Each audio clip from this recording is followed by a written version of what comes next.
اللہ الرحمن الرحیم نحمدہ ونصلی علی رسولہ الکریم قال اللہ تعالی فی القرآن المجید فاعوذ باللہ من الشیطان الرجیم بسم اللہ الرحمن الرحیم یا ایہا المزمل قم اللیل الا قلیلا نصفہ او انقص منہ قلیلا او زد علیہ ورتل القرآن ترتیلا إنا سنلقي عليك قولا ثقيلا إن ناشئة الليل هي أشد وطئا وأقوم قيلا إن لك في النهار سبحا طويلا صدق الله العظيم وصدق رسول النبي الكريم۔ یہ آج ہم یعنی کل بھی اسی پر بات ہوئی تھی، یہ جو اس سورۃ کی 5ویں آیت ہے انا سنلقی علیک قولا ثقیلا، کہ ہم اللہ جل شانہ نے فرمایا اللہ کے نبی صلی اللہ علیہ وسلم سے کہ ہم ایک قول ثقیل، جس کی تفسیر انہوں نے کی کلام عظیم یعنی قرآن کریم، آپ پر ڈالنے والے ہیں، اور اس کے لیے کہ اس کی استعداد کو بنانے کے لیے اس حضور صلی اللہ علیہ وسلم کے نفس مبارک کو اس کا یعنی برداشت کرنے کے لیے، تحمل کے لیے ان کو فرمایا گیا کہ آپ قیام اللیل کا التزام کیجیے، کہ اس میں کافی بڑا رول ہے قیام اللیل، جس میں قوم اللیل بھی ہو اور ورتل القرآن ترتیلا ہو، تاکہ اس سے جو روحانی ترقی ملتی ہے اور اللہ کا قرب حاصل ہوتا ہے اور سے، تو اس میں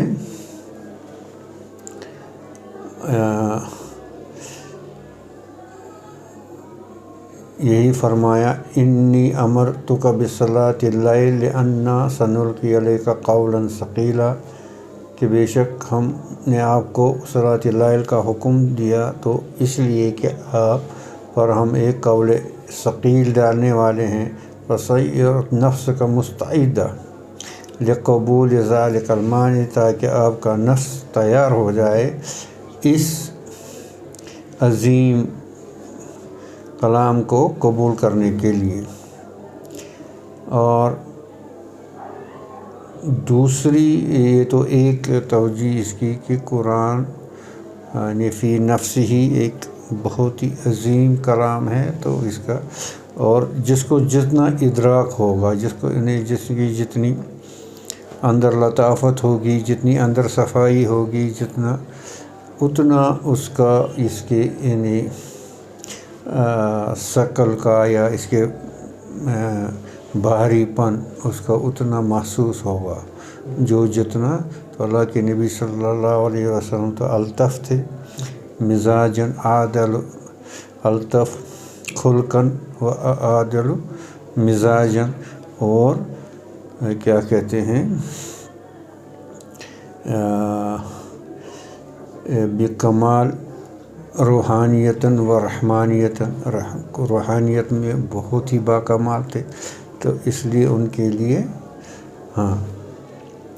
اور دوسرا جو توجیہ علماء کرام نے اس کی وسانی ہے، اس کی المراد بالقول الثقیل القرآن بنفسہ وما فیہ من الاوامر والنواہی التی ہے تکالیف الشاقہ، اور دوسرا یہ کہ اس کو ثقیل اس لیے کہا گیا کہ اس میں جو احکام ہیں، جو احکام بندوں کے لیے ہیں کہ آپ کو یہ کرنا ہے، یہ نہیں کرنا ہے، اسے روکا گیا ہے، اس سے حکم کیجیے، جن کو کیا بولتے ہیں امر کی جمع اوامر اور نہیں کی یعنی نہیں یعنی نہ کرنے کی، اوامر منہیات، تو یہ بھی عوام کے لیے بہت شاقہ ہے، یہ بھی عوام کے لیے یعنی بہت ان کے لیے شدید ہے ان پر عمل کرنا۔ اور اللہ کے نبی صلی اللہ علیہ وسلم کے لیے انہوں نے فرمایا یہ تکالیف شاقہ خاصہ ہیں، کیونکہ اللہ کے نبی صلی اللہ علیہ وسلم کو ایک خود ان پر عمل کرنا تھا، اور پھر ان کو امت یعنی جمیع ناس کو اس پر ان کو حکم کرنا تھا، اور اس کی طرح جیسے قرآن کریم نے بارہا ان کو تسلی فَلَعَلَّكَ بَاخِعٌ نَفْسَكَ عَلَىٰ أَلَّا يُؤْمِنُوا بِهَٰذَا الْحَدِيثِ آسفا، یعنی کیا آپ اپنے آپ کو ہلاک ہی کریں گے کہ یہ لوگ ایمان نہیں لاتے؟ نہیں، ان کا اتنا اس کا بوجھ تھا تو اللہ تعالیٰ تسلی دیتے تھے۔ اور دوسری جگہ کیا فرمایا؟ وَمَا أَنْتَ عَلَيْهِم بِمُصَيْطِرٍ، آپ کا کام تبلیغ کرنا ہے، آپ یعنی داروغہ نہیں ہے، داروغہ بنا کر تو نہیں بھئی، آپ تو رسول ہیں، رسول کا کام پہنچانا ہے۔ لیکن ان کو جو یعنی ہمدردی یعنی محبت و درد انسانیت کا تھا، اس وجہ سے کہ یہ لوگ جہنم میں نہ جائے۔ جیسے اللہ کے نبی صلی اللہ علیہ وسلم، میری مثال ایسی ہے، ایک آگ جلی ہوئی ہے اور پروانے اس میں جوگ در جوگ جا رہے ہیں، جل رہے ہیں، اور میں کوشش کرتا ہوں ان کو رکانے کی تاکہ یہ اس میں جل نہ جائے۔ خود یہ مثال اللہ کے نبی صلی اللہ علیہ وسلم نے فرمائی، اور اللہ تعالیٰ نے پھر ان کو اللہ تعالیٰ ان کو یہ کہنا پڑا، ان کو اِنَّکَ لَا تَهْدِی مَنْ أَحْبَبْتَ، آپ جس سے چاہیں کہ اس کو آپ ہدایت دیں، وَلَٰكِنَّ اللَّهَ يَهْدِی مَن يَشَاءُ، یہ ہدایت اللہ کے ہاتھ میں، ہدایت آپ کا کام پہنچانا ہے، وَمَا عَلَيْنَا إِلَّا الْبَلَاغُ، آپ کا کام تو پہنچانا ہے، اور ہدایت اللہ نے اب کس کی اس میں اس نے اللہ جل شانہ نے یہ لکھی، وہ تو اللہ ہی جانتے۔ تو اس معنی کر کے بھی یہ کیا تھی، یعنی تکلیف شاقہ تھی ان کی۔ اور تیسری توجیہ روی عن الحسن، حضرت حسن سے اس کی روایت کیا، وہ فرماتے ہیں انہ ثقیل فی المیزان یوم القیامہ، یہ جو کلام ہے یہ میزان کے لیے بہت ثقیل ہوگا اس دن، قیامت کے دن۔ وہو اشارۃ الی کثرۃ منافعہ و کثرۃ ثواب العمل بہ، یعنی ثقیل ہونے کے کیا معنی، کہ جس نے قرآن کے اوامر پر عمل کیا اس کو بہت سے نفع منافع یعنی نفع اس سے ہوگا، اور بہت سے ثواب ہوں گے، اور وہ ثواب میزان کے لیے بہت بھاری ہوں گے، ٹھیک ہے جی ہاں۔ اور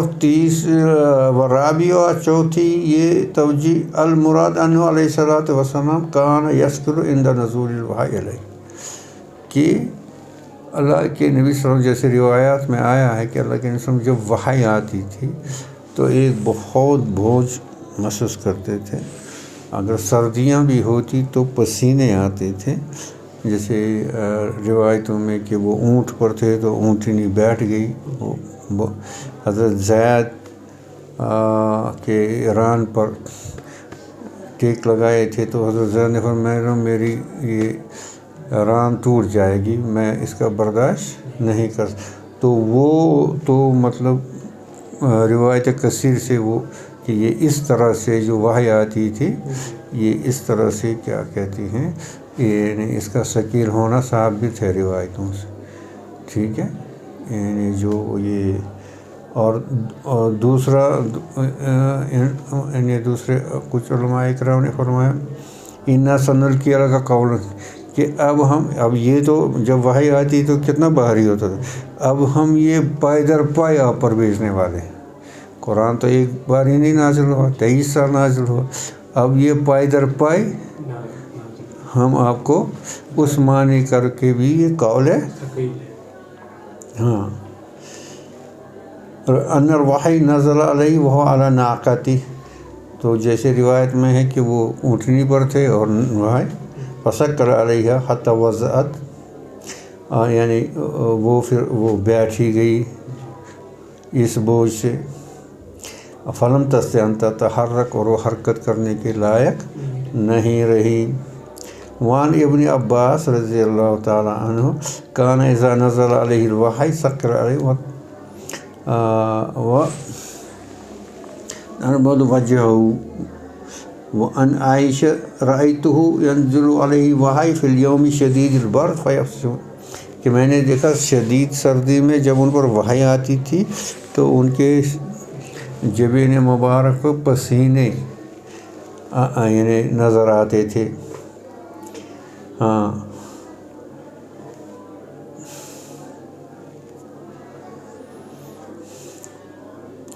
اور دوسرا جیسے زجاج نے کہا معنی انہ قول متین فی صحتہ و بیانہ و نفی، یعنی یہ بہت سنجیدہ اور بہت یہ بامعنی اپنے متن میں، اپنی صحت میں، اپنے بیان میں، اپنی نفع میں، یہ پورا کلام ہی بہت ہی متین ہے. اس معنی کر کے بھی یہ کیا ہے؟ ثقیل ہے.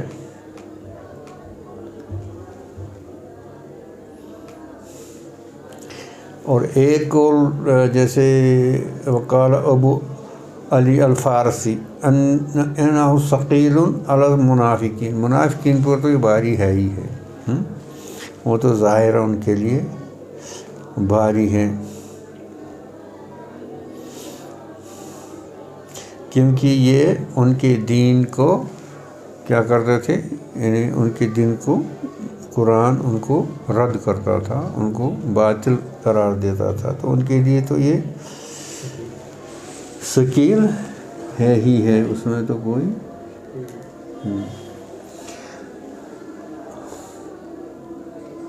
اور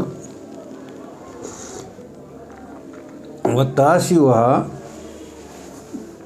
أَنَّهُ ثَقِيلٌ بِمَعْنَى أَنَّ الْعَقْلَ الْوَاحِدَ لَا يَفِيءُ بِإِدْرَاكِ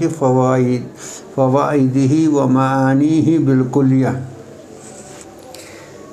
یعنی اس معنی کر کے یہ ثقیل کہ ایک شخص کی عقل اس کے سارے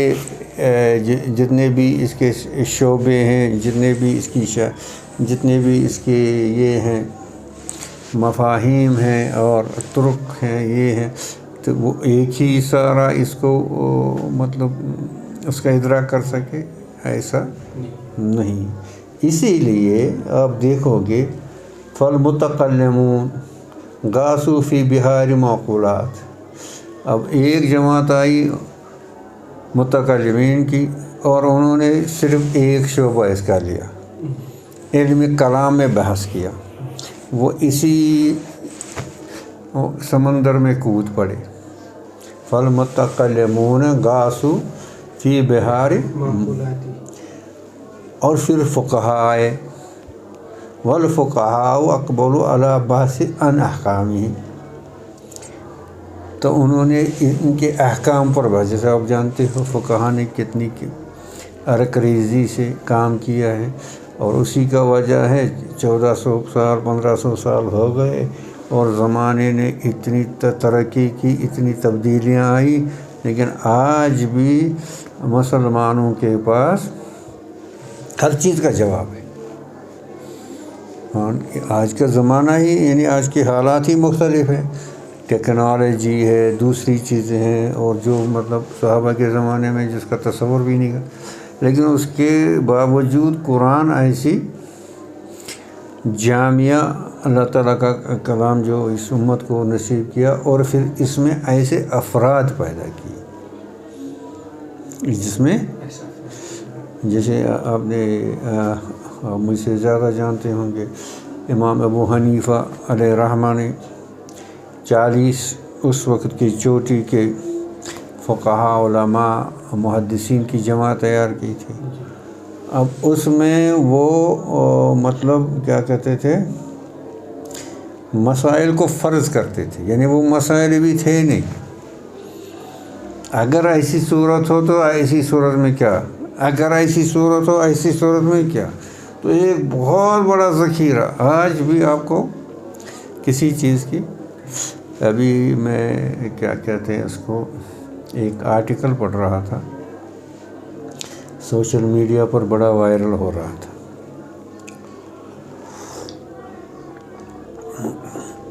اب یہ برطانیہ کے انگلینڈ کے ایک بڑے ایک شخصیت نے ان کا لکھا ہوا. اب وہ عجیب و غریب بات کرتے ہیں اس میں. وہ کہتے ہیں یار ایک ہی علاج ہے ان مسلمانوں کو، ان کو یہاں سے نکال دو. ان مسلمانوں کو اس کا ایک ہی علاج. اب ان کے پاس ایسا دین ہے کہ ان کے پاس ہر چیز کا جواب ہے، اور وہ جواب بھی تفصیلی، یعنی detailed answer. They have a detailed answer for every thing. These Muslims have detailed answer for every thing. اب اس سے کیا ہے، جو ہمارے نوجوان ہیں جن کو وہاں کرسچینٹی سے ادھر سے مطلب ان کی اسپریچول تھرسٹ جو ہے، روحانی جو ایک تپش ہے، وہ ان کی یعنی وہ سیٹسفائی نہیں ہو رہی ہے، ان کو وہ چیز نہیں مل رہی ہے. تو پھر وہ جب یہاں کی طرف دیکھتے ہیں تو وہ مائل ہو جاتے ہیں اور کنورٹ ہوتے ہیں اسلام کی طرف. اب اس کا آپ کے پاس کوئی علاج نہیں ہے، تو اس سے بہتر ان کو نکال، کیونکہ یہ ہمارے جو نئی نسل ہے اور دوسرے ہیں، جب بھی ان کے ساتھ ساتھ وہ ان کے پاس اتنا جامعہ اور اس کو کیا کہتے ہیں لاجیکل، یعنی جو عقل قبول کرے، جو آج کا سائنس بھی قبول کرے. اسلام میں کوئی چیز نہیں ہے جو مطلب ان سائنٹیفک ہے. ایسا تو اسلام میں تو کوئی نہیں. آج کی ساری سائنسی تحقیقات کو ہمارے علماء کس طرح سے حل کر دیتے ہیں اور فٹ کر دیتے ہیں، اس میں جائز اور ناجائز کا. اور آپ یہ جو فقہ اکیڈمی دنیا میں مختلف جگہوں پر ہے، سعودیہ میں ہے، یا ہمارے یہاں دلی میں ہے، اور بہت سے ملکوں میں ہے، اور کبھی وہ عالمی سطح پر بھی وہ سارے فقہ جمع ہو کر جو اس دور میں نئے مسائل آتے ہیں ان پر وہ بحث کرتے ہیں. تو قرآن کا ثقیل ہونا کہ ایک ہی شخص اس کے ہر شعبے کو یعنی کمال اس میں حاصل نہیں کر سکتے. تو متکلمین نے ایک چیز لی اور فقہا نے، اور یہ امت فقہا کی بہت کیا ہے یعنی مرہون محنت ہے. ہر چیز کا آپ کو جواب ملے گا، اور وہ صرف اس دین میں ہے اور آپ کو کہیں نہیں ملے گا. اور اسی طرح سے آپ دیکھیں گے اب مزاج الگ ہوتے ہیں نا. اب کچھ ہوتے ہیں لنگوسٹکس، ان کو لینگویج بس. اب ہمارے یہاں بھی دیکھیں گے وہ کوئی اردو زبان کی مطلب اس کی تحقیق میں جائے گا، یہ لفظ کہاں سے آیا، یہ کہاں سے آیا، یہ گرامر اس میں کیسے فٹ ہوگا. اور انگلش لینگویج ہر زبان میں اپنی اپنی زبان میں وہاں کے لوگوں نے اس زبان پر بہت تحقیق کی. تو مسلمان کہاں پیچھے رہتے، اور ایسے نحوی لوگ پیدا کیے، اللہ اکبر، عقلیں حیران ہوتی ہیں. یعنی جو نحویین کی جو یہاں اور عربی لغہ کی جو تحقیق ہے نا، مطلب وہ تو عجیب و غریب ہے.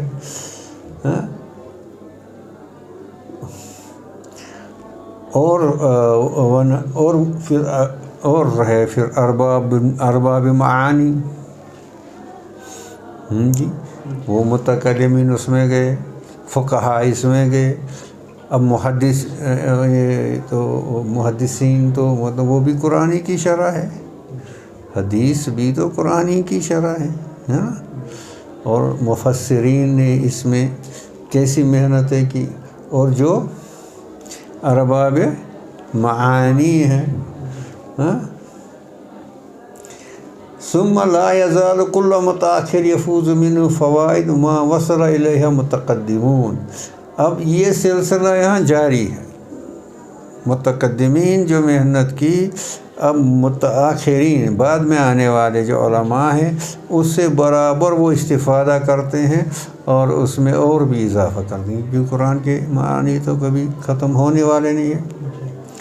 فعلمنا ان الانسان الواحد لا يقوی علی الاستقال بحملی،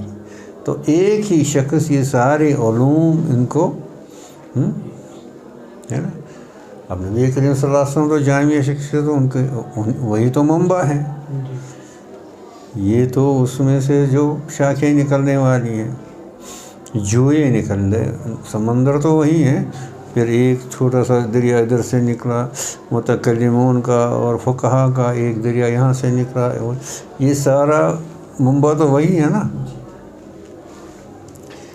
ہاں، فصار کالحمل ثقیل، اور اس طرح سے یہ کیا ہو گیا ثقیل، الذی یعجز الخلق عن حمل، یعنی ایک شخص اس سارے کو وہی اس کا تحمل کر سکے، وہ اس سے عاجز ہو گیا۔ اب ان کو اس میں یہ سب اسپیشلائزیشن کرنی پڑی، ایک کو ایک سبجیکٹ میں، ایک کو ایک میں، ایک کو ایک میں، ایک کو ایک میں، ٹھیک ہے۔ اب دیکھو وہاں سے اب مفسرین کوئی گیا متشابہ میں، محکمات اور متشابہ میں، ہاں یہ تو ایک سمندر ہے، اور دوسرا گیا ناسخ اور منسوخ میں، لگے اسی تحقیق میں ناسخ اور منسوخ، ہے نا۔ تو یہ مطلب جو ہے یہ، اور پھر والفرق بین هذه الاقسام لا يقدر الا العلماء الراسخون، اب یہ کام تو علماء راسخون کا ہی ہے، عوام بیچارے تو وہاں پہنچ نہیں سکتے۔ المحیطون بجمیع العلوم العقلیہ والحکمیہ، اب ایسے علماء جن میں رسوخ ہو علم کا، جو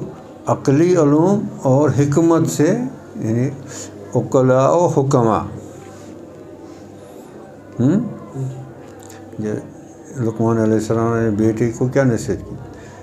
یا بنی علیک بمجالست العلماء، اے میرے بیٹے علماء کے ساتھ بیٹھا کر، واسمع کلام الحکماء، جن کو اللہ نے حکمت دی، ٹھیک۔ اور پھر جو ارباب معانی ہیں وہ ان کے اسرار میں چلے گئے، وہ اس کے قرآن کے اسرار میں، وہاں تو وہ تو بحر بے جس کا کوئی کنارہ نہیں، اللہ نے کیسے بندے ہمارے بزرگوں میں گزرے ہیں، حضرت مولانا یعقوب نانوتوی رحمۃ اللہ علیہ، جو دیوبند کے صدر مدرس تھے، حضرت تھانوی کے تفسیر میں استاد تھے، وہ فرمایا کرتے تھے مجھے اللہ جل شانہ نے ربط قرآن کا علم دیا تھا، اس کا،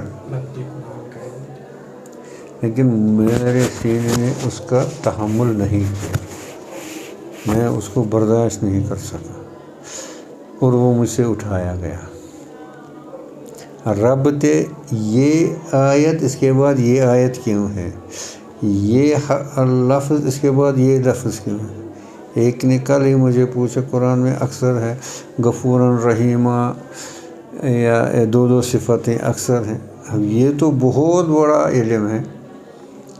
اصل علم جو اسماء و صفات میں ہی ہے، یعنی جو ہے اللہ تعالیٰ کی ذات، تو وہ تو ماورائے عقل ہے، بیانڈ ہیومن کمپریہنشن ہے، اس میں تو جا نہیں سکتی، البتہ اسماء و صفات تو اسی میں تو سارا علم ہے۔ اب پھر اس اسم کے بعد، اس صفت کے بعد یہ، اور ان میں کیا جوڑ ہے، اور جو اس سے سیاق و سباق میں جو آیت کے الفاظ ہیں اس میں کیا جوڑ ہے، یوتی الحکمت من یشاء، اللہ جس سے چاہے یہ حکمت نصیب کرتا ہے، ٹھیک ہے۔